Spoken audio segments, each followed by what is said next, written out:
Padre, te damos tantas gracias por esa gracia inmerecida que hemos recibido. Porque como recién cantábamos, nuestras faltas han sido muchas. Incontables nuestros errores, nuestros pecados, nuestras transgresiones. Hemos ido en contra de tu voluntad, hemos desobedecido tu palabra. Pero gloria a ti que enviaste a Jesucristo Jesús a morir en esa cruz del Calvario y pagaste la deuda. Jesús, pagaste nuestra deuda. Y por eso estamos tan agradecidos y cantamos y elevamos nuestras voces y venimos a este lugar reconociendo que es tu palabra, es tu verdad la que nuestra alma necesita. Por eso queremos pedirte en este momento, Dios, que hables a nuestros corazones. Que todas las mentiras que hemos vivido o que hemos creído, el engaño en el cual hemos caído y por lo cual tal vez nuestros pasos se han desviado,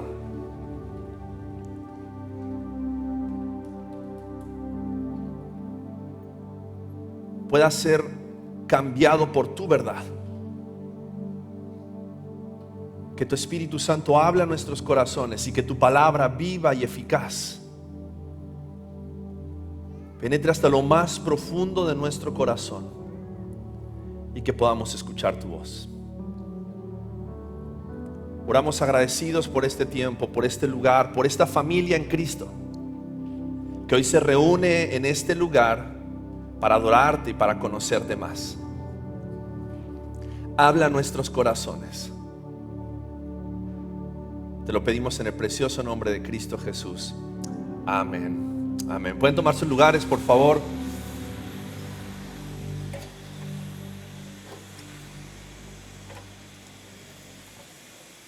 Buen día para todos. Qué gusto poder estar juntos en esta mañana adorando a nuestro Señor. Tenemos un poco de sonido de fondo. Esta mañana llegamos y el aire acondicionado no estaba funcionando, pero gracias a Dios que hubo un técnico enviado por el Señor para poder arreglarnos el aire acondicionado mientras tenemos nuestra reunión, ¿ok? No sé qué haríamos si no fuera por su gracia. Abre tu Biblia, por favor, en Lucas capítulo 18. Lucas capítulo 18. A veces miramos los favores de Dios solamente en cosas sobrenaturales y espirituales, pero en lo cotidiano y en lo diario también tenemos que agradecer a Dios, ¿no?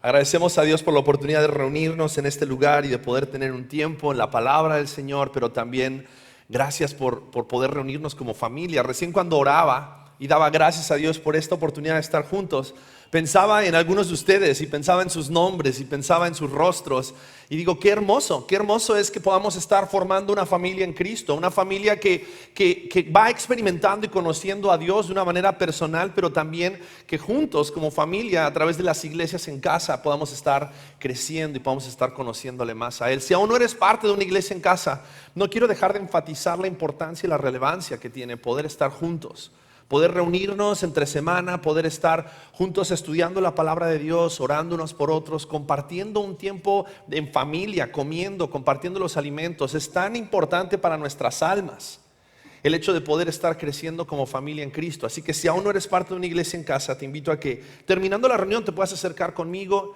te puedas acercar con Daniel, que también vino aquí y estuvo compartiéndonos los anuncios, o con Carlos, con quien sea que te haya invitado. Pregúntale, oye, ¿cómo puedo llegar a una iglesia en casa? ¿Cómo puedo ser parte de una iglesia en casa esta semana? Y para que juntos podamos estar creciendo también a través de eso. Estamos en Lucas capítulo 18, versículos 9 al 17. Lucas 18, 9 al 17. Voy a darle lectura al versículo, a este pasaje, y después de eso vamos a estar dándonos cuenta las verdades esenciales del reino que Jesús estaba enseñándole aquí a las personas que estaban escuchando. Para quienes no estuvieron la semana pasada, el pasaje anterior a este, en Lucas capítulo 17, el final del capítulo 17 y el comienzo del capítulo 18, Jesús estaba enseñando y respondiendo a la pregunta que los fariseos le hicieron y le preguntaron, ¿cuándo vendrá el reino de los cielos? ¿Cuándo vendrá el reino de Dios? Y entonces Jesús responde a esa pregunta y les dice, el reino ha llegado.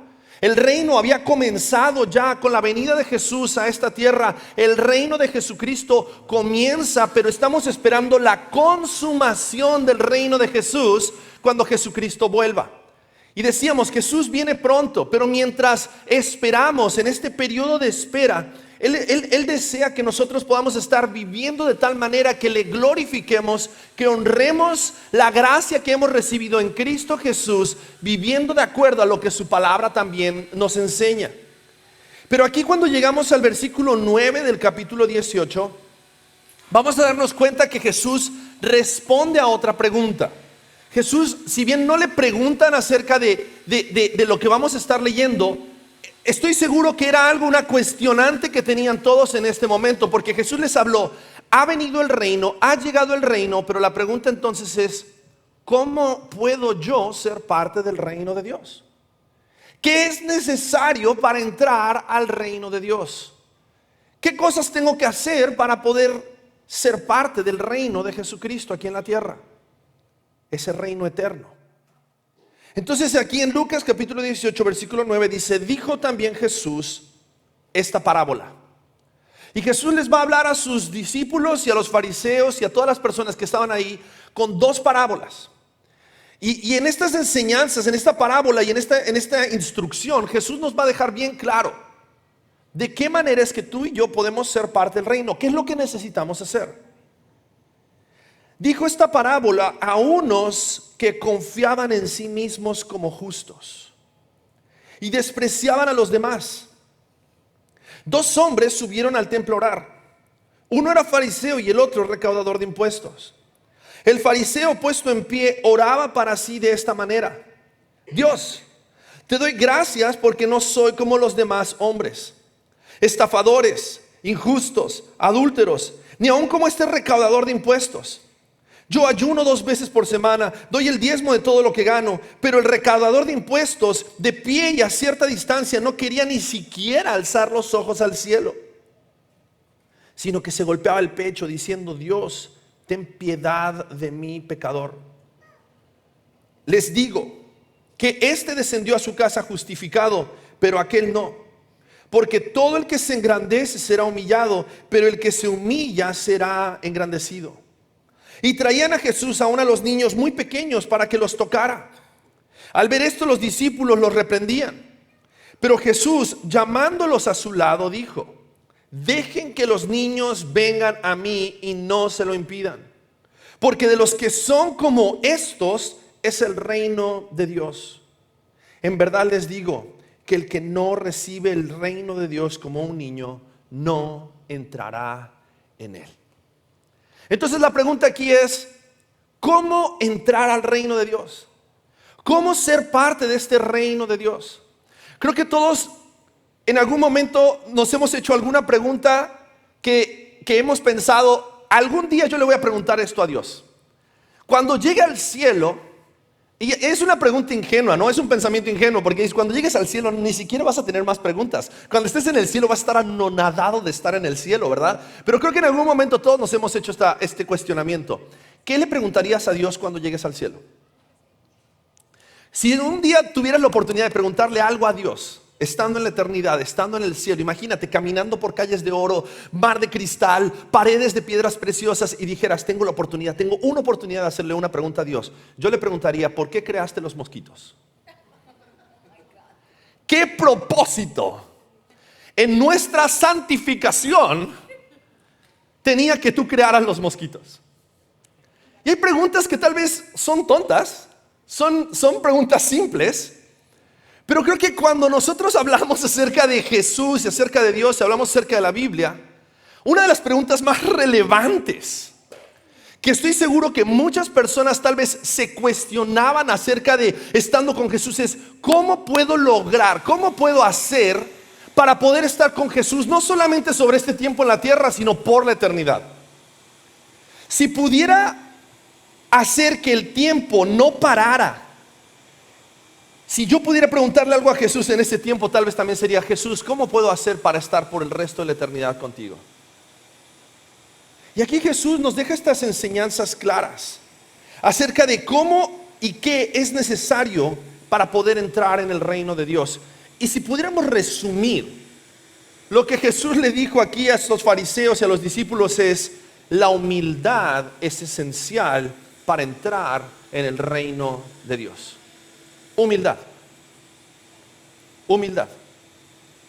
Y comienza describiéndolo con esta primera parábola, la parábola del fariseo y el recaudador de impuestos. Y necesitamos entender un poquito los dos extremos. El fariseo era una persona que era conocida dentro del pueblo de Israel, dentro de la religión judía, como una persona que era muy conocedora de la ley. Los fariseos eran como si fuese un rango, uno de los rangos más altos, una de las sectas dentro de los judíos que más conocimiento tenían acerca de Dios. Ellos habían memorizado la ley, ellos inclusive tenían ciertos rituales y ciertas prácticas que tenían que llevar a cabo casi al pie de la letra, y perfectamente trataban de cumplir la ley. Ellos habían puesto leyes por encima de la ley de Dios con tal de ni siquiera acercarse a romper la ley de Dios. El fariseo. Pero después vemos un recaudador de impuestos. Y este empleo, este oficio de ser recaudador de impuestos, era uno de los oficios más despreciables en medio del pueblo de Israel, en medio de los judíos. Porque el recaudador de impuestos era una persona elegida por el gobierno romano, un judío elegido por el gobierno romano, que tenía la función de estar recaudando los impuestos de los judíos y dárselos a los romanos. Los romanos en este momento tenían oprimido al pueblo de Israel. El pueblo de Israel pagaba tributo a los romanos. Entonces, para el pueblo de Israel, una persona que era un recaudador de impuestos era una persona que era considerada un traidor. Era una persona despreciable para los judíos. Inclusive, esta expresión publicano o recaudador de impuestos es una de las personas que describen cuando las personas decían: es que Jesús se junta a comer con los pecadores, con las prostitutas y con los publicanos, los recaudadores de impuestos. Miren qué categoría tenían a los recaudadores de impuestos los judíos dentro de la cultura y dentro de la sociedad judía. Sin embargo, Jesús nos deja aquí bien claro de que este hombre fariseo, una de las características que Jesús resalta aquí en el versículo 9, cuando explica la parábola, dice que Jesús le cuenta esta parábola a unos que confiaban en sí mismos como justos y despreciaban a los demás. Sabes, una de las características de estos fariseos, de los líderes religiosos, y una característica de los cristianos religiosos, es que son personas que se consideran a sí mismos tan espirituales y religiosas que miran a las demás personas como inferiores a ellas. Y una de las características de una persona religiosa es que al considerar a las demás personas como inferiores, porque no cumplen la ley como él lo cumple, esa cualidad que entonces él ahora tiene es una cualidad que lo tiene en una posición de favor delante de Dios. Así es como ellos pensaban. Estos líderes religiosos, estos fariseos, dice que uno de ellos subió al templo a orar, este fariseo. Y mira, versículo 11, el fariseo puesto en pie oraba para sí de esta manera. Esa expresión, oraba para sí, está dándonos a entender que la oración del fariseo no era para glorificar a Dios, no era para reconocer la grandeza de Dios, sino que la oración del fariseo era para reconocerse a sí mismo como superior de las demás personas. El fariseo, en lugar de exaltar la grandeza de Dios, fíjate lo que el fariseo ora. El fariseo en su oración, en lugar de exaltar la grandeza de Dios, exalta su grandeza. Dice que este fariseo, cuando oró en pie, oraba de esta manera: Dios, te doy gracias porque no soy como los demás hombres. Dios, te doy gracias porque no soy como los demás hombres, estafadores, injustos, adúlteros, ni aún como este recaudador de impuestos. Yo ayuno 2 veces por semana, doy el diezmo de todo lo que gano. Y su oración se trataba no acerca de Dios, sino acerca de ¿quién? Acerca de sí mismo. Acerca de sí mismo. Ahora tal vez tú dices: ay, qué hombre tan pecador y religioso. Qué bueno que no soy como él. ¿Y no caemos en el mismo error? Porque cuando nosotros nos comparamos a otra persona, nosotros estamos haciendo un juicio de carácter acerca de quién es mejor comparado con un igual.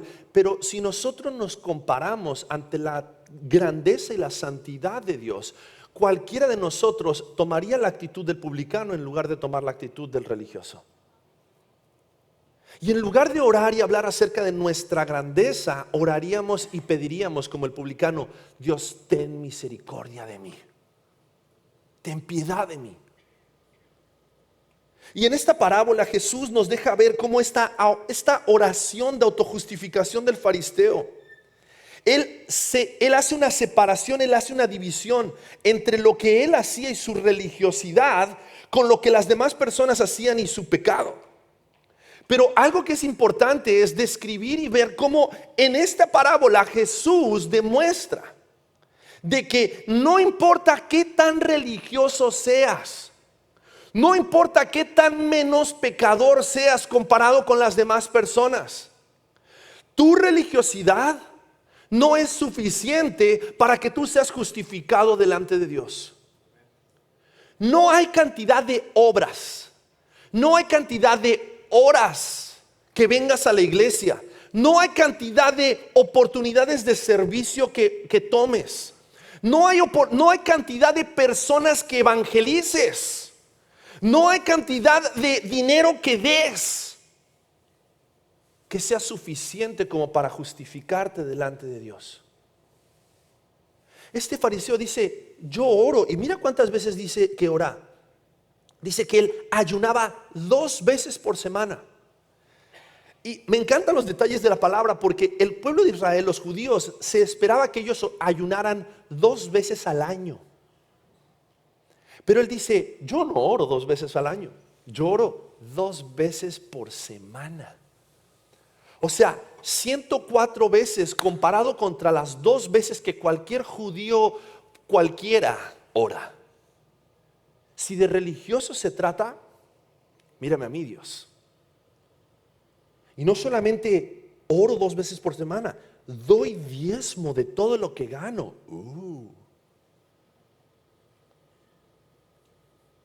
Y su religiosidad y sus obras, lo que él hacía delante de los ojos de Dios, lo único que estaba demostrando era una persona soberbia que confiaba en su religiosidad más que en la gracia y en la misericordia de Dios.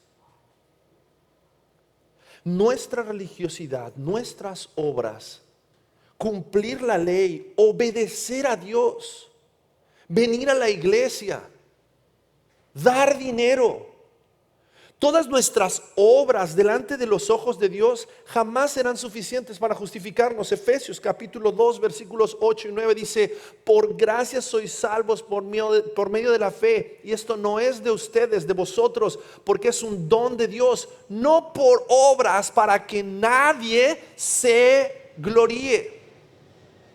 Si tú y yo fuéramos salvos por obras, pudiéramos ser justificados por obras, Dios dice: cualquiera de ustedes ya se estaría jactando de sus obras para poder ser justificado y ser salvo.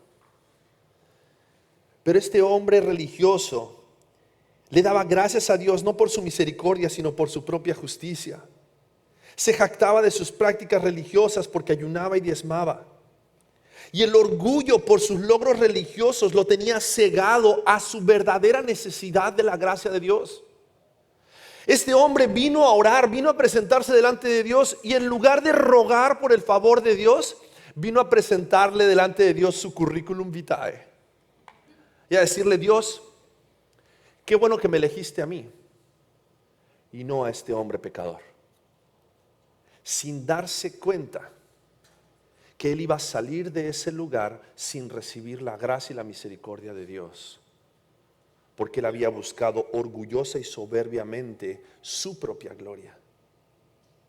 Pero la oración humilde del recaudador de impuestos es completamente diferente. Versículo 13 dice: pero el recaudador de impuestos, de pie y a cierta distancia, no quería ni siquiera alzar los ojos al cielo. ¿Alguna vez te has sentido así? ¿Alguna vez te has sentido tan pecador, ¿Te has sentido tan lejos de Dios? ¿Te has sentido tan sucio delante de un Dios que es 3 veces santo que te cuesta mirar al cielo? Si alguna vez te has sentido así, estás en un buen lugar. Porque si nosotros miramos a Dios pensando que Dios nos debe algo, en lugar de mirar a Dios y pensar de que necesitamos de su misericordia y de su gracia, no estamos llegando a Dios con una comprensión y una convicción clara acerca de quién es Dios y quiénes somos nosotros. Pero este hombre dice, mirando sin siquiera alzar los ojos al cielo, dice, se golpeaba el pecho diciendo, Dios, ten piedad de mí, pecador.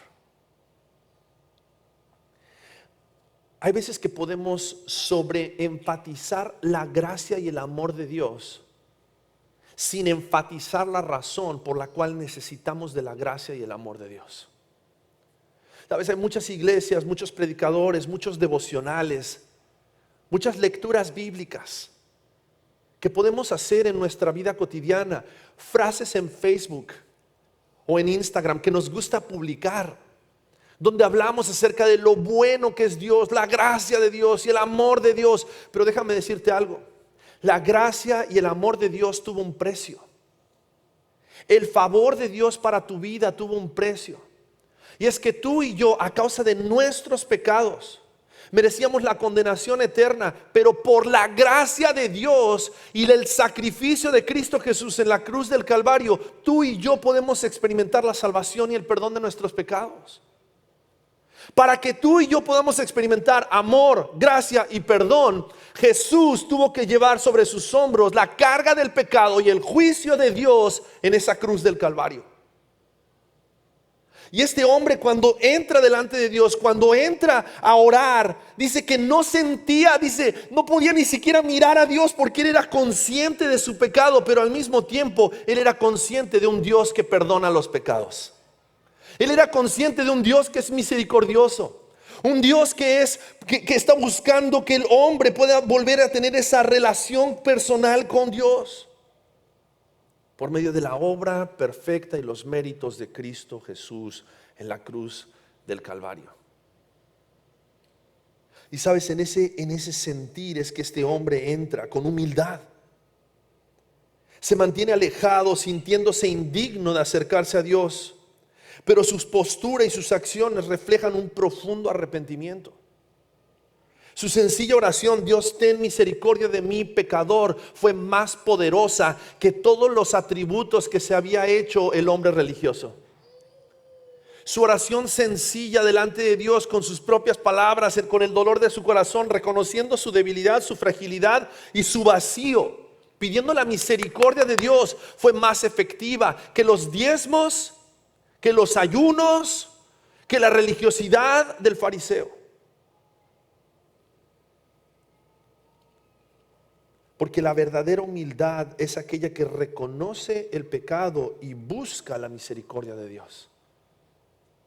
Si nosotros queremos entrar al reino de Dios, si queremos ser parte del reino de Dios, si queremos disfrutar de las bendiciones de Dios, tenemos que venir delante de Dios reconociendo que si tenemos algo, que si podemos hacer algo para Él, es solamente porque Él nos mostró su gracia. Y necesitamos de su gracia, necesitamos su misericordia, necesitamos su perdón. Y en el versículo 14 encontramos el veredicto de Jesús. Ante la religiosidad del fariseo y ante la oración humilde del publicano, del cobrador de impuestos, recaudador de impuestos, Jesús dice: les digo que éste descendió a su casa justificado, pero aquel no. Porque todo el que se engrandece será humillado, pero el que se humilla será engrandecido. Sabes, Dios no está esperando que tú vengas delante de Él con tu vida resuelta.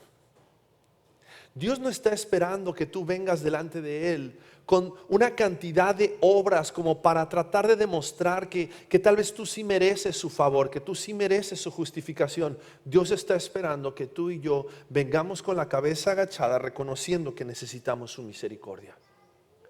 Y una vez que Él muestra su misericordia, entonces podemos levantar nuestro rostro y por su misericordia y su gracia mirarlo, ya no avergonzados por nuestro pecado, sino mirarlo ahora como el Padre Celestial amoroso que nos ha mostrado su favor y siendo enemigos nos hizo sus amigos. Siendo extranjeros nos ha llamado ahora sus hijos. Y estando lejos de Dios Él nos ha acercado, estando perdidos Él salió a buscarnos. Pero cuando nosotros sobreenfatizamos la segunda parte sin reconocer la primera, podemos entrar en un círculo vicioso de religiosidad tratando de ganar el favor de Dios y sintiéndonos o creyéndonos dignos de lo que Él ha hecho por nosotros.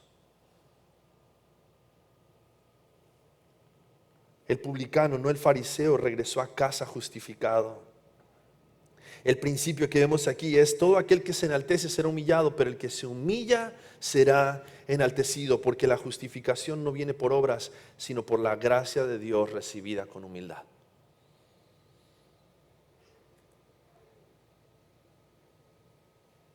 La pregunta tal vez para nosotros sería: si hoy nos encontráramos delante de Dios, si hoy fueras tú delante de Dios, ¿cuál sería tu actitud?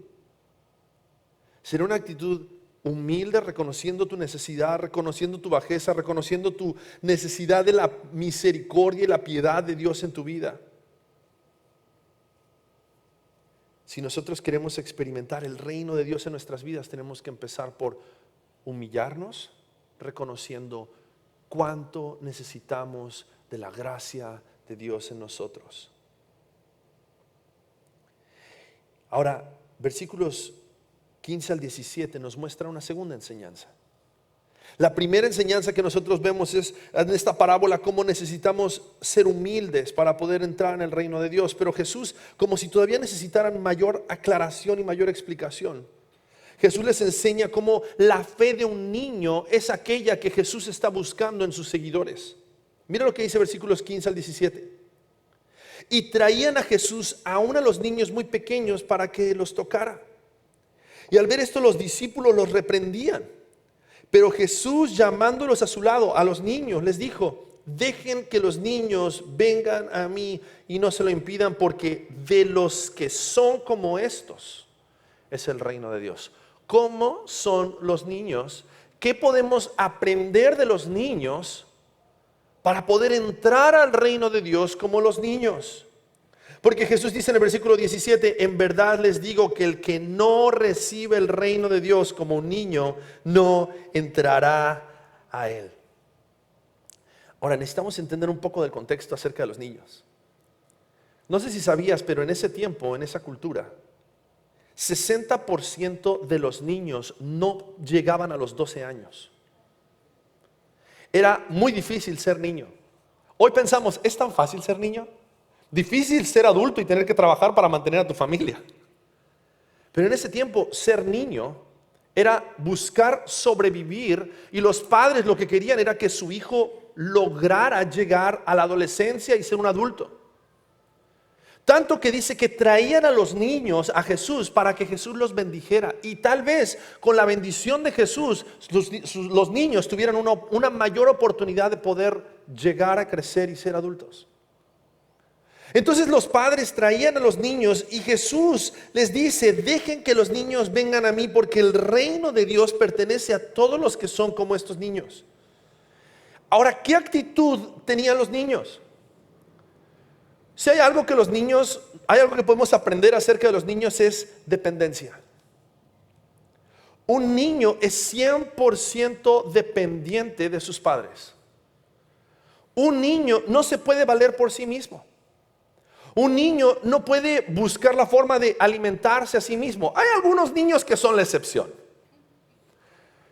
Yo creo que hay algunos niños, incluyendo algunos de mis hijos, son capaces de salir a cazar iguanas si yo no traigo comida a la casa. Pero la realidad es que un niño es dependiente de sus padres. Y un niño, todo lo que su padre le dice, lo cree. Sea verdad o sea mentira. El asombro de un niño cuando el papá viene, agarra y le dice: oye, ¿sabías que existe Santa Claus? Y el niño dice: ¡oh, Santa Claus! Y los Reyes Magos: ¡oh, los Reyes Magos! Y el asombro cuando la mañana de Navidad aparecen los regalos y ¡oh, vino Santa Claus! Vinieron los Reyes Magos. Vino el ratón Miguel, o como sea que le dicen en tu país, y me dejó dinero abajo de la almohada. El hada de los dientes, no sé. Los niños creen, y la fe de los niños es una fe humilde. Es una fe que no está poniendo... A ver, ayúdame a entender. ¿Cómo es que Santa Claus viaja desde el Polo Norte y visita cada una de las casas de los niños durante una noche de 8 horas y viaja más de no sé cuántas millas para poder entregar regalos? El niño no hace esas preguntas. El niño siempre dice: oh, papá va a venir, hoy va a venir Santa Claus. No sé cuántos de ustedes siguen creyendo en Santa Claus. Pero yo creo que cuando Jesús estaba enseñando esta parábola, o esta enseñanza, Jesús estaba haciéndole ver a sus discípulos y a las personas que estaban ahí: si tú creyeras como los niños, y no en Santa Claus, si tú creyeras como los niños en lo que yo te digo, en mi palabra, si tú creyeras en la forma en la cual yo te acabo de decir y te acabo de enseñar, si tú tuvieras una dependencia y una fe humilde como la de estos niños, si tú tuvieras una fe como la de estos niños, podrías entrar en el reino de los cielos. ¿Por qué? Porque el que no recibe el reino de Dios como un niño, dice, no entrará en él. La confianza, la humildad y la dependencia de un niño nos tiene que enseñar a nosotros la confianza, la humildad y la dependencia que debemos tener acerca de Dios. Acercándonos a Dios con una fe sencilla y humilde, reconociendo nuestra necesidad de Él y al mismo tiempo descansando que así como nuestro Padre terrenal siempre va a proveer y buscar lo mejor para nosotros, hay un Padre celestial que desea lo mejor para nuestras almas.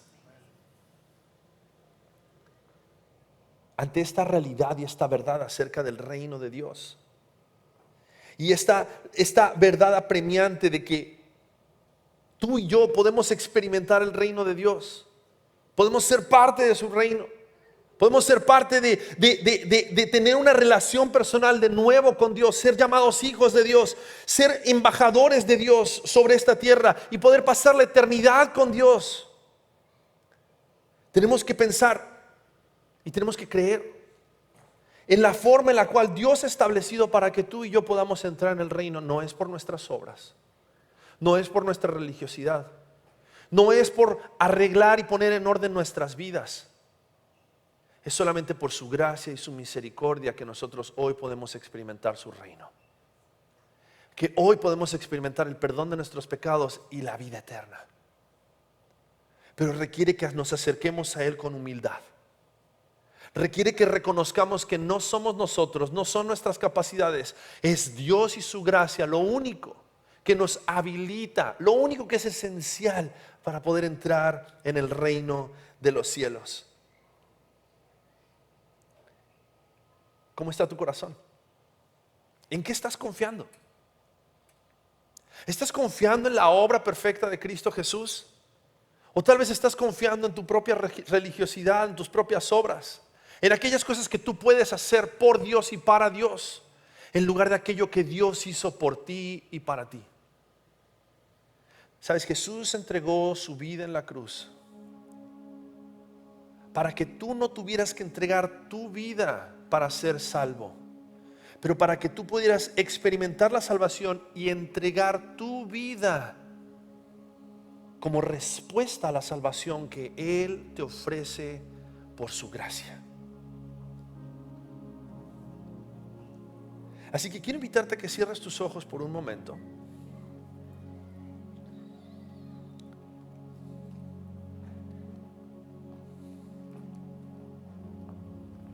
Y quiero que pienses, ¿en dónde está puesta tu confianza? ¿En quién está puesta tu confianza? ¿Has puesto tu fe en Cristo Jesús? Y es solo en Cristo donde tú encuentras la misericordia y la gracia, el perdón de tus pecados. Si has puesto tu fe en Cristo Jesús, Gloria a Dios. Confía en esa obra preciosa de Cristo Jesús para tu salvación, pero también para tu santificación. Es su obra en tu vida. Pero si aún no lo has hecho, si tal vez tu fe aún sigue puesta en tu religiosidad, si aún tu fe aún está puesta en tus obras, si aún tu fe aún está puesta en tu desempeño en la vida sobre esta tierra, quiero animarte a que hoy puedas, como el hombre recaudador de impuestos, reconocer delante de Dios que no hay nada que puedas hacer que sea suficiente para poder ser justificado delante de Dios, pero solo creer en la obra de Cristo Jesús por ti. Ser humilde, tener una fe sencilla, creyendo que lo que Jesús dijo es verdad. Él es el Hijo de Dios, Él es el camino, Él es la verdad, Él es la vida. No hay nadie ni nada que te pueda hacer llegar al Padre si no es Jesucristo.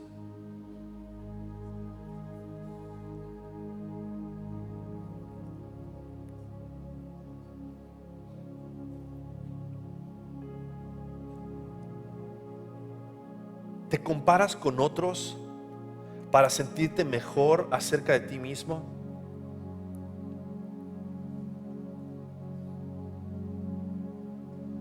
¿O te comparas con la santidad de Dios y reconoces que necesitas algo sobrenatural, la obra sobrenatural de Dios,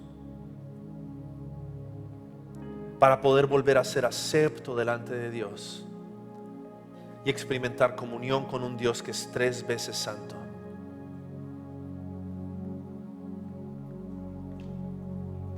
Dios desea nuestra humildad.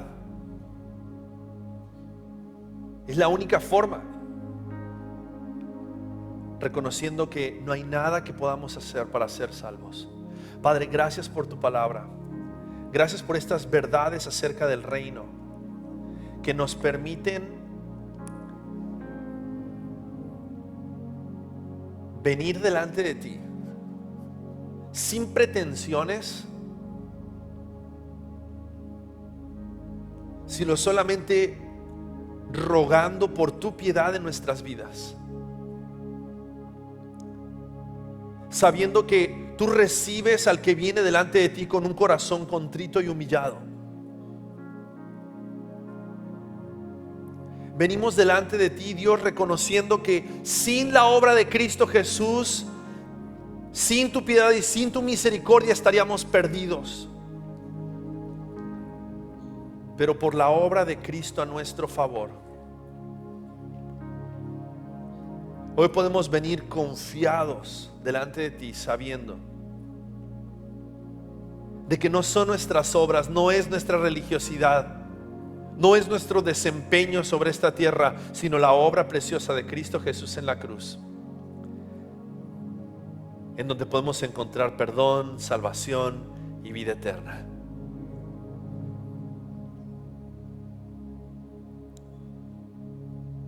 Ayúdanos, Dios, a descansar en esa verdad,